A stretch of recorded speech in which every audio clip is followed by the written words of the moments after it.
Welcome to Dreams, Delta Waves and Downloads. Why rest isn't passive, it's where your higher mind speaks loudest. Welcome back to Season 2, Episode 4 of Intuition on Tap. I'm your host, Heidi Jane. So I want to begin by naming something that many intuitive, empathic and perceptive people have felt for most of their lives, but were never given a name or a language for. So rest is not passive, sleep is not a shutdown, and dreaming is not random mental noise. For people with intuitive, highly sensitive nervous systems, rest is often the moment when the most coherent, integrated, and truthful information finally has space to arrive. If you've ever woken in the middle of the night with a sudden sense of knowing, if clarity has ever landed just as you were drifting off, or if some of your most important realizations have arrived when you weren't actively trying to solve anything, this episode is going to meet you exactly where you are. Because today we're talking about dreams, delta waves, and downloads, and why altered states, accessed through sleep, deep rest, and liminal awareness, are not escapism, but access points to higher order intelligence. One of the biggest misconceptions around altered states is that they represent a loss of consciousness or a checking out of reality. From both neuroscience and intuitive intelligence perspectives, the opposite is true. Altered states don't remove awareness. They simply change the filtering system through which awareness operates. So what do I mean by that? Well, when you're awake and alert in beta brainwave activity, the mind prioritizes the following: linear reasoning, problem solving, time-based thinking, control and prediction. And these functions are obviously very useful. We all need them to operate in our daily lives, but they're not the only form of intelligence available to you. When the brain shifts into alpha, theta, or delta, the dominance of the analytical mind softens, and a more integrative, pattern-based intelligence comes online. So this is why answers that refuse to arrive through effort often arrive through rest.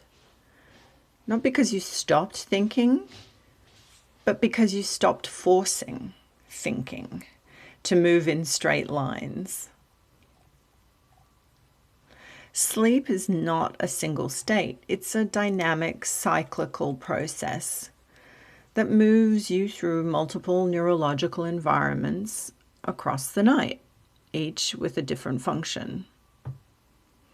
So across a typical sleep cycle, the brain moves through light sleep, deep slow wave sleep, which is delta, and REM sleep or REM sleep, which is rapid eye movement or dreaming. So you repeat these cycles several times per night. And each pass through the cycle serves a different role in emotional processing, memory consolidation, nervous system regulation, and intuitive integration. So for intuitive people, these cycles are not just restorative, they are communicative. Delta brainwaves are the slowest measurable brainwaves, dominant during sleep, the dreamless, deep type of sleep. And sometimes they're accessed during very deep meditation or actually in hypnosis.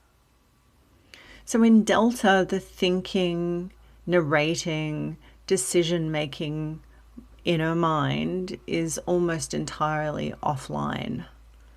And so from a nervous system perspective, this has a profound parasympathetic activation Because what actually occurs is your heart rate slows, your muscles soften, your cortisol drops, the stress hormone, and cellular repair begins to accelerate. But cognitively, something equally important happens, because the brain shifts from analysis and needing to make meaning and holding on to this meaning-making machine into global integration. Experiences are reorganized, emotional charge is released, and memories are moved from short-term storage into longer-term meaning. Crucially for intuitive people, delta allows information to be processed without the ego interference. So what that means is you're not trying to get it right or trying to get the answer or need to be in control. And so this is the very reason why insights so often arrive just before you're about to fall to sleep, in the middle of the night, during very deep rest, or immediately upon waking. Because, let's be honest, the information wasn't missing. The mind was just simply too active to receive it earlier. And I get it. In the Western world, we are programmed to be stimulated mentally all the time. We're looking at our phones, we're watching TV, we're downloading YouTube videos, we're on Reels. And so that hyper stimulation is really hard to let go of. But during sleep, this is the easiest time you can access that.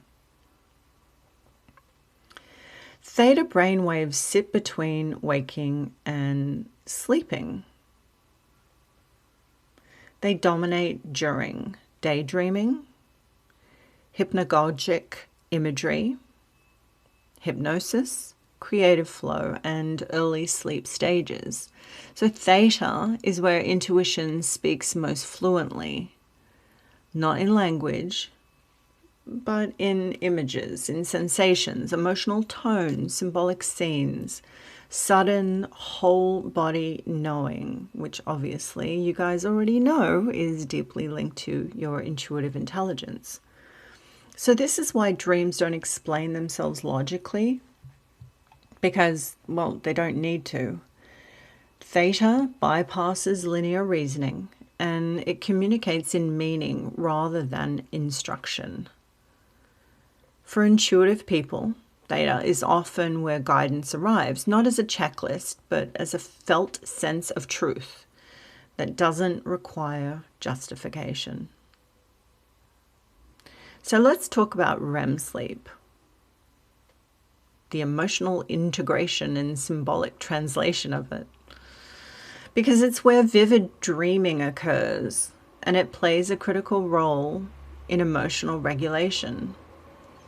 From a neuroscience perspective, REM sleep allows the brain to reprocess emotional experiences, reduce emotional charge attached to memories, integrate learning across brain regions. And from an intuitive perspective, REM is where the psyche translates complex information into symbolic language.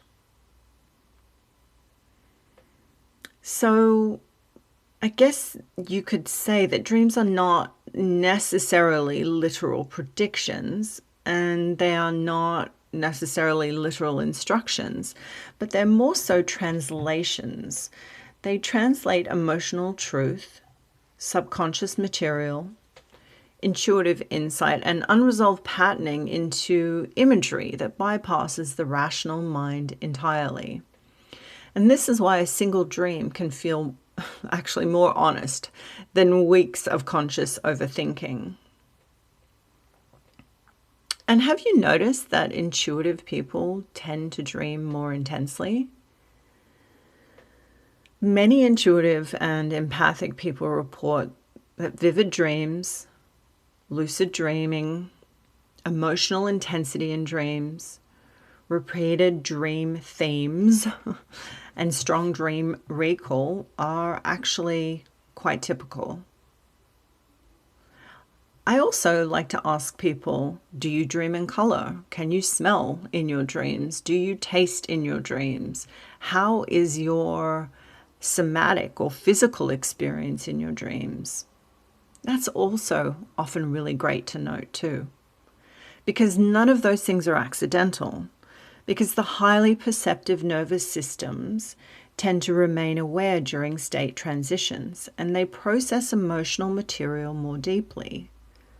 They're staying receptive in altered states. Because, let's be honest, your mind doesn't just switch off cleanly. You're able to bridge states.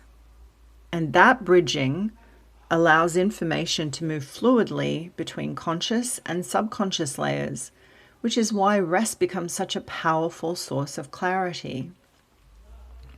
And on a more, I guess you could call it woo-woo note, one of the things that psychics and mediums are really, really good at doing is bridging two layers or multiple layers of consciousness at once.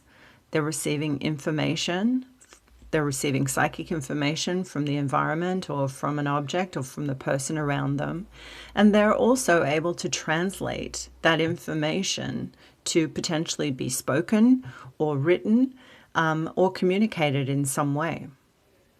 So think about that next time, I guess you see or listen to someone who is directly connected into their intuitive intelligence. And as we've already addressed in the last episode of Vagus Nerve Alchemy, your nervous system safety is your gateway to intuition. So here's the distinction that changes everything. Intuitive access during sleep is not about being more gifted. It's about nervous system safety and regulation.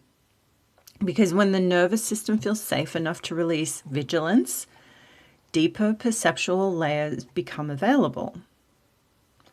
And when it doesn't, sleep becomes fragmented, shallow, or restless because the brain prioritizes threat over integration. And so this is why regulation matters so much. It's not to suppress intuition. It's to create the internal conditions where intuition can actually be heard. So let's talk about downloads now, or what people are actually experiencing during these quote-unquote downloads. So when people talk about receiving these downloads, they're usually describing one of three phenomena. First, it could be sudden integrative insight, so where scattered ideas suddenly form a coherent whole. Second, it might be non-linear knowing, so where understanding arrives without a step-by-step reasoning.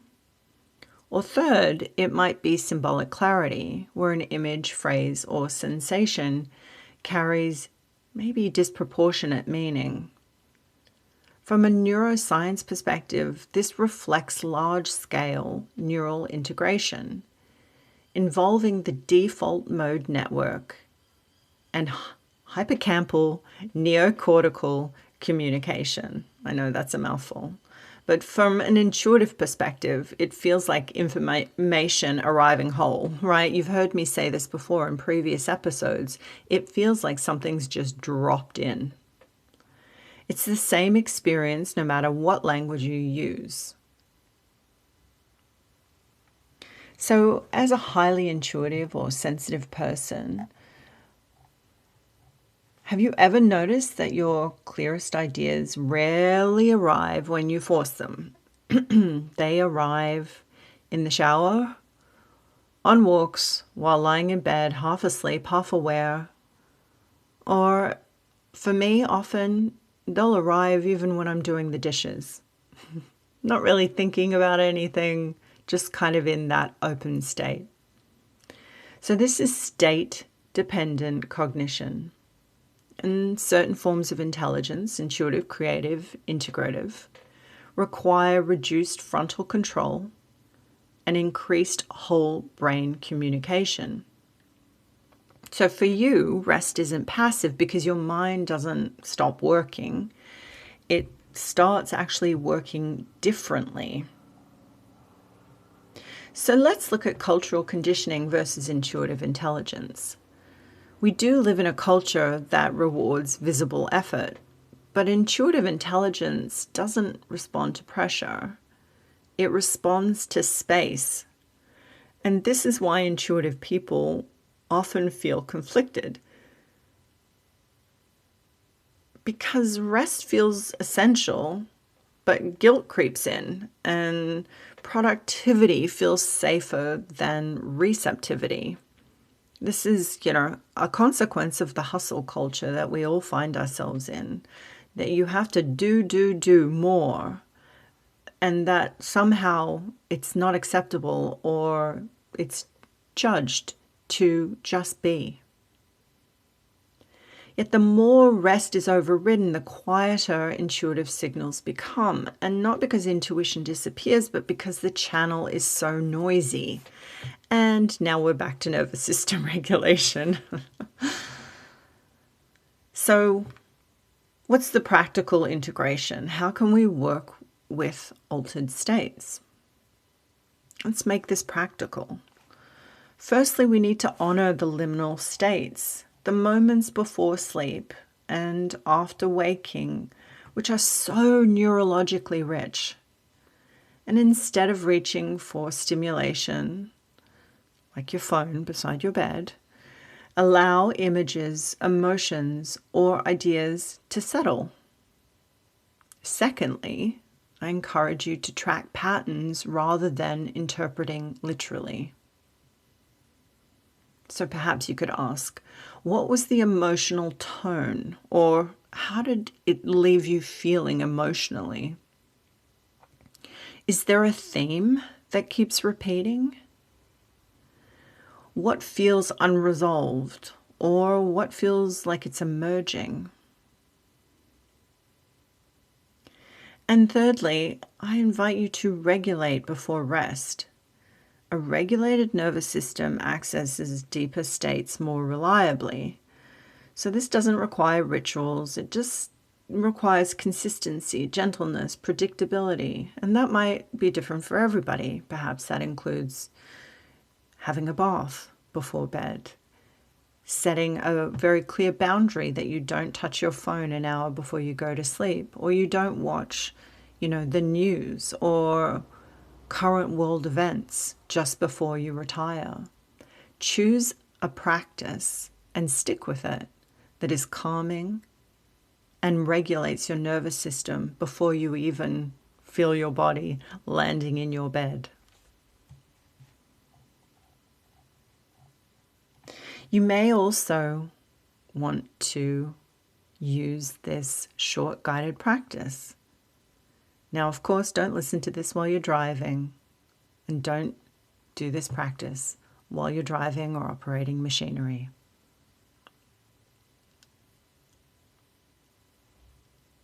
So as you settle, just before you're going to bed, bring your awareness to where your body is supported. And you notice the surface beneath you.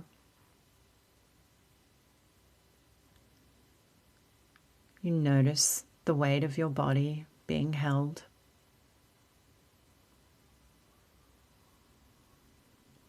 And you let your breath slow naturally, because you're not trying to sleep.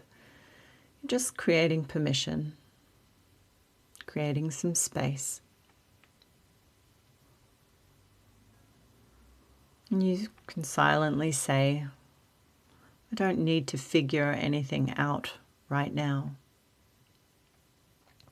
And just allow that to land.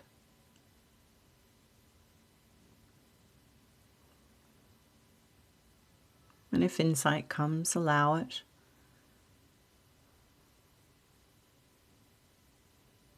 And if nothing comes, trust that integration is still happening.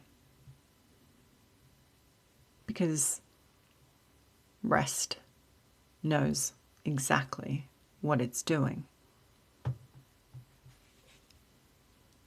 So by using this short preparation to receive before you go to sleep every night, this may go towards creating that space, that receptivity, and regulating your nervous system.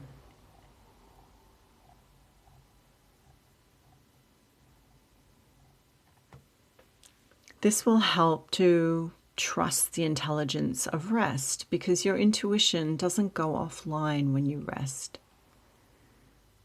As I've already stated, your intelligence, your intuition, it becomes more articulate because your dreams are not distractions, they're communications. And your nervous system isn't idle during sleep. It's integrating, it's translating, and it's listening. So remember, rest is not the absence of intelligence. It is, in fact, the very environment where higher order intelligence or intuition can finally be heard.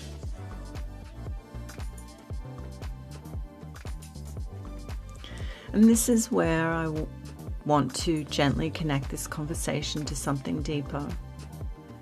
Because for many intuitive women specifically, rest, safety, and receptivity aren't just about sleep. They're about receiving in life, including receiving support, abundance, and wealth without strain or self-abandonment. This is exactly what I'm going to be exploring in my upcoming Wealth is My Love Language 4-day activation, where we're going to be working with the nervous system, subconscious safety, and intuitive intelligence to shift how you relate to receiving, financially, energetically, and emotionally.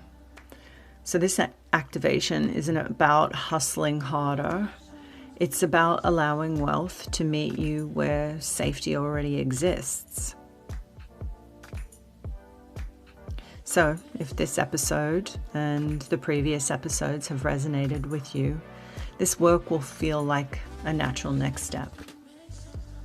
The details are coming very soon, but if you would like to sign up and pop your name on the waiting list, you're very welcome to go to the link in the details below and visit my website, intuitionco.com.